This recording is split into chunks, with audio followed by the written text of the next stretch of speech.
Je laisse la parole à Brigitte Neveu.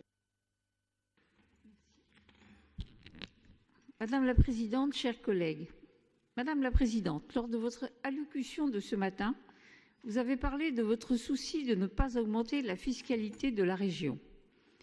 Nous pensons qu'il faut aller plus loin et cesser de gaspiller l'argent des Ligériens. Il faut donc trouver des moyens de baisser cette fiscalité. Et au risque de faire hurler une fois de plus mes collègues de gauche, nous osons vous demander une baisse des budgets de la commission culture, pour certains postes, bien sûr.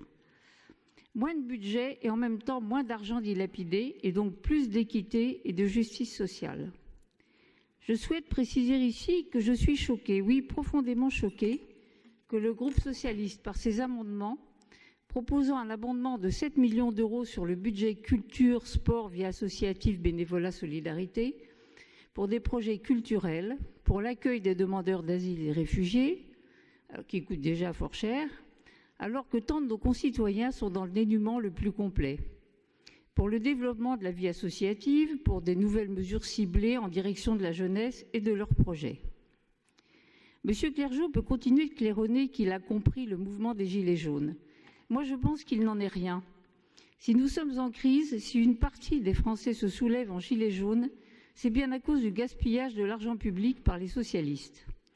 Notamment ici, dans les subventions aux associations qui ne subsistent et ne vivent de leur médiocrité qu'à coup de perfusion de vos subventions. C'est aussi à cause de la prétendue droite qui, au pouvoir, a mené la même politique que la gauche, ne se souciant pas du peuple de France. Madame Garnier, par pitié, faites vivre une vraie culture identitaire enracinée dans notre histoire et notre civilisation, une culture régionale ancrée dans nos traditions. Stopper le saupoudrage des subventions à des associations qui sont plus là pour distraire que pour élever les hommes et les femmes à l'art avec un grand A. Ne faites pas la même erreur que vos prédécesseurs en entretenant le clientélisme électoral. Une trop grande partie de votre budget est destinée au montage des dossiers de financement, à des processus de mise en action, au détriment d'une production culturelle de qualité. Trop d'argent gaspillé dans les équipements sportifs. 7 millions pour le Creps qui a des sols en mauvais état et on ne peut pas commencer la construction. Quand certains gymnases magnifiques, flambant neufs, ne sont utilisés que dans des créneaux limités et pour un public restreint. De même, à propos des résidences artistiques, pourquoi ne pas profiter de l'impossibilité de loger les artistes au grenier à sel lors du Festival d'Avignon pour diminuer notre budget? Si vous avez la volonté politique de réduire le budget de la commission culture, sport, vie associative, bénévolat, solidarité, nous avons beaucoup d'idées et nous pourrons vous y aider. Vous êtes-vous posé cette question? Les Français n'en ont-ils pas assez de payer pour des associations qui promeuvent le vivre ensemble quand ils rêvent juste de vivre bien en bouclant leur fin de mois? Chez les Gilets jaunes, il y a un ras-le-bol très clair de ce bourrage de crâne du politiquement correct délivré à longueur de journée par les médias et qu'ils retrouvent dans les programmations culturelles locales, alors qu'ils préféreraient certainement la promotion de la culture du terroir. Vous êtes-vous posé cette autre question? Les Français n'en ont-ils pas assez que des millions d'euros soient versés au FRAC, à des spectacles ou à des manifestations auxquelles ils ne peuvent pas assister, seuls ou même en famille, faute de moyens? Une dernière question. Si vous avez lu le texte du pacte de Marrakech, n'êtes-vous pas étonné de constater que le terme égalité femmes-hommes a disparu au profit du nouveau terme politiquement correct de problématique homme-femme? Faut-il y voir un recul de nos libertés?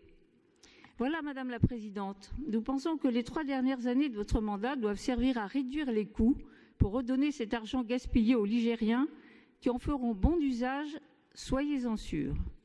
Et continuons à financer notre patrimoine, car dans toute crise, la nation a besoin de revenir à ses sources, à son histoire, à son patrimoine et à son héritage pour retrouver une vision commune et pour se réconcilier avec son identité.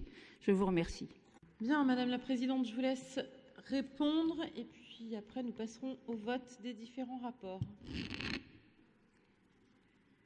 Merci Madame la Présidente. Alors beaucoup de questions ont été posées. On va commencer avec les questions relatives à la culture et un certain nombre de questionnements de Jean-Pierre Le Scornet, mais aussi de Lucie Etonneau concernant la question de la territorialisation de nos politiques culturelles. C'est un sujet qui est au cœur de toutes les politiques que nous portons et que nous déployons sur le territoire.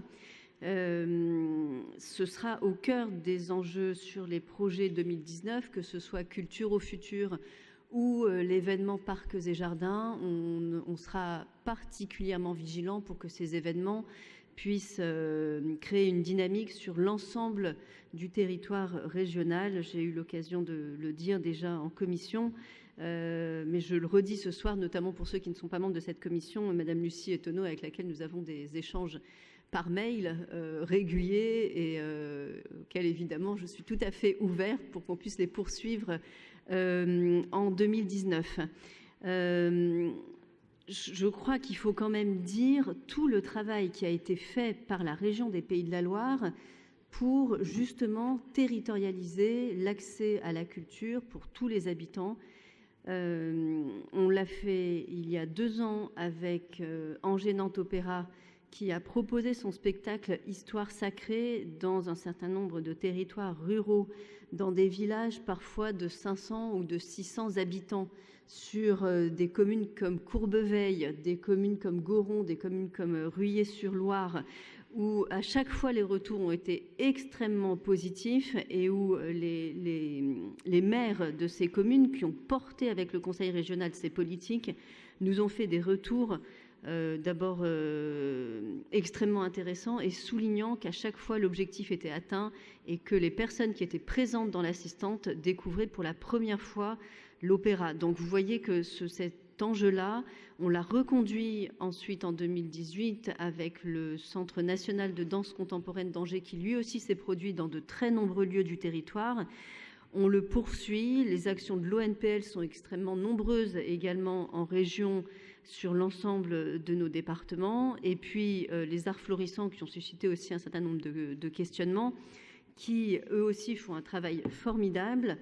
C'est un acteur qui est reconnu au niveau national et international. Pour autant, c'est aussi un acteur culturel qui est implanté dans le sud de la Vendée. Vous savez que le centre culturel de rencontre, il est à Tiré, et donc il fait précisément partie de ces territoires en situation, on va dire, de fragilité. Donc on a, à travers les arts florissants, un acteur culturel qui est à la fois extrêmement investi, qui multiplie les actions en région, qui multiplie des actions au-delà des frontières régionales et nationales, puisqu'il travaille beaucoup aussi à l'échelle européenne et internationale, et qui, par ailleurs, est basé dans le sud Vendée, c'est-à-dire précisément dans un territoire qui est, on va dire, en situation de déficit relatif en matière d'offres culturelles. Donc on a l'excellence culturelle dans nos territoires, dans le sud Vendée, et je crois qu'il serait vraiment de bon ton de pouvoir s'en réjouir tous ensemble. Madame Neveu, vous avez fait une opposition que je trouve parfaitement stérile, je me permets de vous le dire, entre les projets culturels qui s'inscrivent dans nos traditions. Vous avez parlé de faire vivre une vraie culture ancrée dans nos traditions, mais on est parfaitement d'accord avec ça. Par contre, l'idée d'opposer, comme vous le faites, la transmission et la création, le patrimoine et la culture contemporaine, permettez-moi de me dire qu'elle me semble parfaitement incohérente. C'est parce qu'on transmet notre histoire, notre patrimoine littéraire, culturel, qu'on favorise aussi la création artistique d'aujourd'hui et de demain. J'étais tout à l'heure à l'événement Lucia, vous savez, cette mise en lumière de la cathédrale, de la façade de la cathédrale de Nantes, par les œuvres du peintre d'aujourd'hui, vertavien, Alain Thomas. Je vous invite à venir voir ce spectacle qui est itinérant en région des Pays de la Loire, qui est à Nantes cette année, qui était l'année dernière à Angers. Eh ben, on a la transmission et la création artistique, on a le patrimoine et la culture, et je crois que opposer les deux, c'est parfaitement stérile, et ça n'a, permettez-moi de vous le dire, aucun sens. En tout cas, notre ambition, c'est bien de marcher sur les deux pieds, le patrimoine et la transmission, la création et la culture. Ensuite,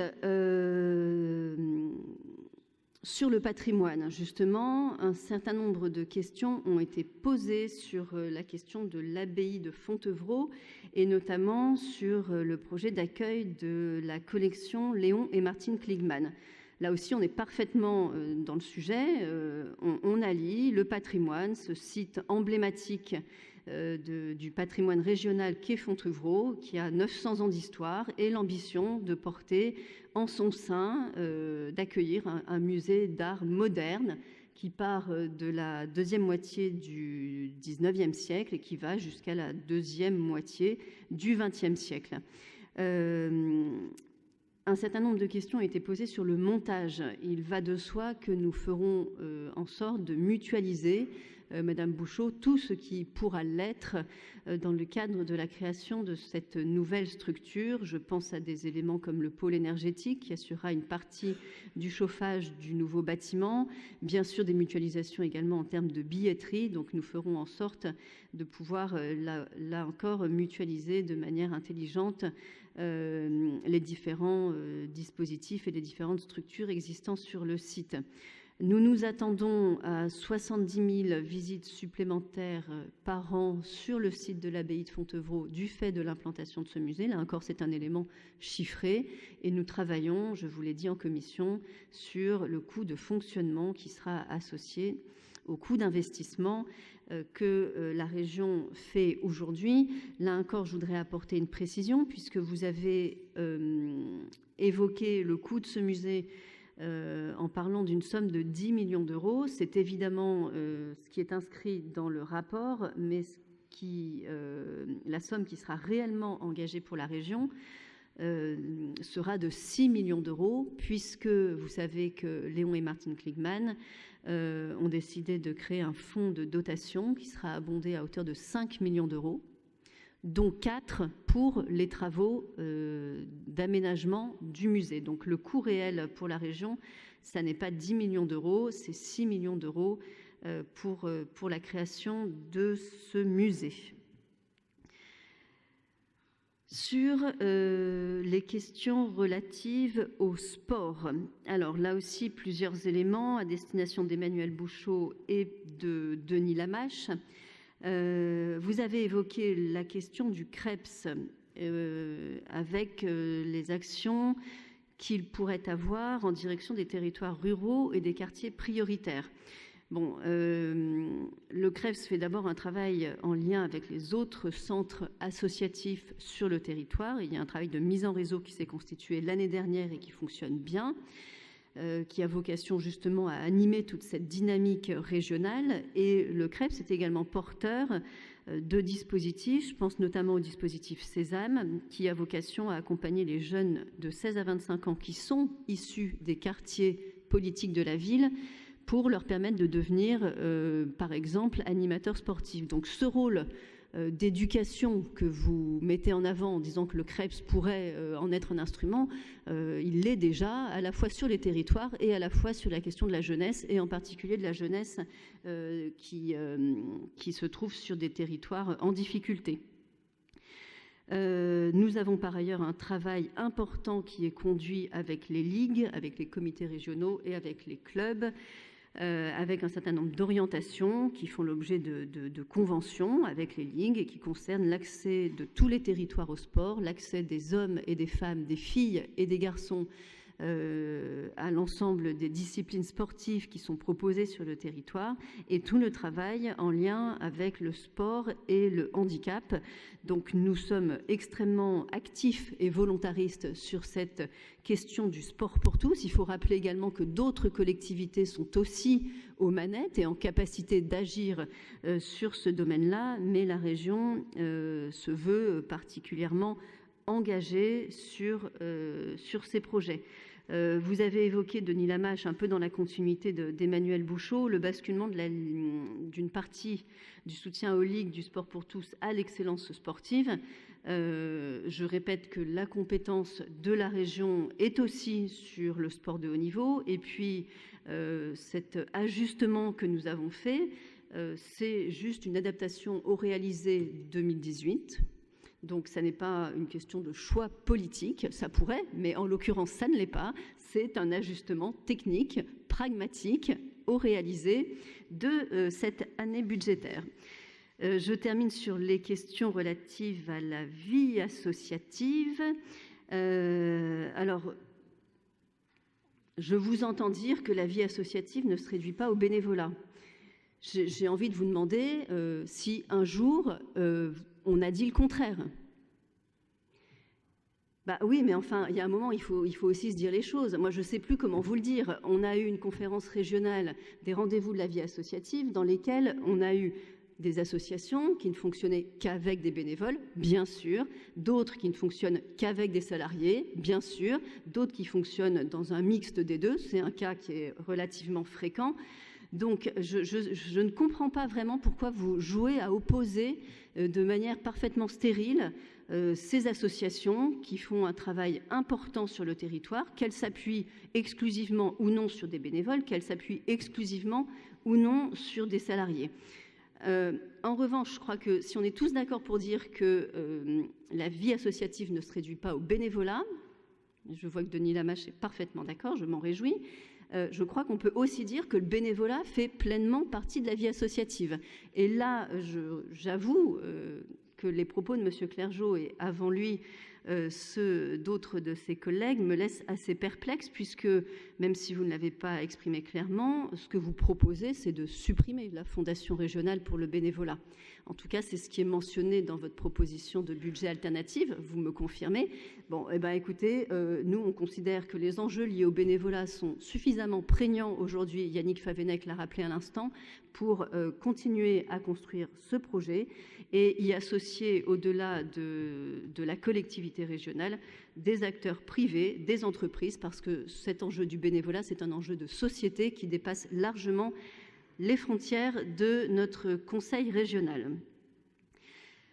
Vous avez parlé également des inégalités d'accès au pass culture. Madame Bouchot, vous dites qu'il n'est pas identique sur tous les territoires et qu'il faut développer le réseau des partenaires. Oui, et 1000 fois oui.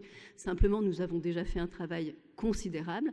Nous continuons à se faire ce travail et les services sont particulièrement mobilisés pour sensibiliser les acteurs qui seraient à même de rejoindre le dispositif. On a eu un échange avec Jean-Pierre Le Scornet il y a 15 jours parce qu'il m'alertait sur le fait qu'à Laval, si vous voulez aller au cinéma, que vous êtes un jeune et que vous avez ce pass culture sport, vous ne pouvez pas y être parce que le Cinéville de Laval n'est pas partenaire du dispositif. J'ai eu cette alerte de la part de Jean-Pierre Le Scornet. Les services ont contacté cette structure qui s'apprête aujourd'hui à rejoindre le dispositif et à être partenaire du Pass Culture Sport. Donc, je veux dire, n'hésitez pas non plus à jouer le jeu de ce dispositif qui est formidable pour les jeunes de nos territoires et à nous remonter, comme l'a fait Jean-Pierre, que je remercie au passage, ces structures-là qui pourraient très bien, si elles ont connaissance du dispositif, y adhérer et qui le font avec plaisir. En tout cas, c'est le cas du Cinéville de Laval. Et puis, un dernier point sur la grande précarité et sur l'égalité entre les femmes et les hommes. Bon, vous dites c'est peu, c'est trop peu. Moi, je veux bien, on ne fera jamais assez sur ces questions-là, sur lesquelles je crois qu'on est tous d'accord. Pour autant, j'aurais été heureuse de vous entendre souligner, Madame Bouchot, que nous augmentons de manière conséquente nos crédits. Sur la grande précarité, nous passons de 210 000 € en 2018 à 260 000 € en 2019. C'est une augmentation conséquente de 25%. C'est la même chose sur l'égalité femmes-hommes, puisque nous passons de 240 000 à 290 000 €. Alors bien sûr, on peut toujours faire mieux, bien sûr, on peut toujours faire plus. N'empêche que nous avons engagé cette dynamique. Je rappelle que l'appel à projet sur la grande précarité n'existait pas en 2016 et que nous l'avons créé. Donc, nous faisons le travail. Nous sommes prêts à écouter vos propositions et à recueillir vos demandes de partenariat à tous les dispositifs que nous mettons en place. Mais voilà, je crois qu'il y a un certain nombre de sujets sur lesquels on pourrait à la fois travailler ensemble et saluer le travail qui est fait pour appuyer sur ces dispositifs et en particulier sur la lutte contre la grande précarité et l'égalité hommes-femmes, les avancées qui sont celles du Conseil régional pour 2019.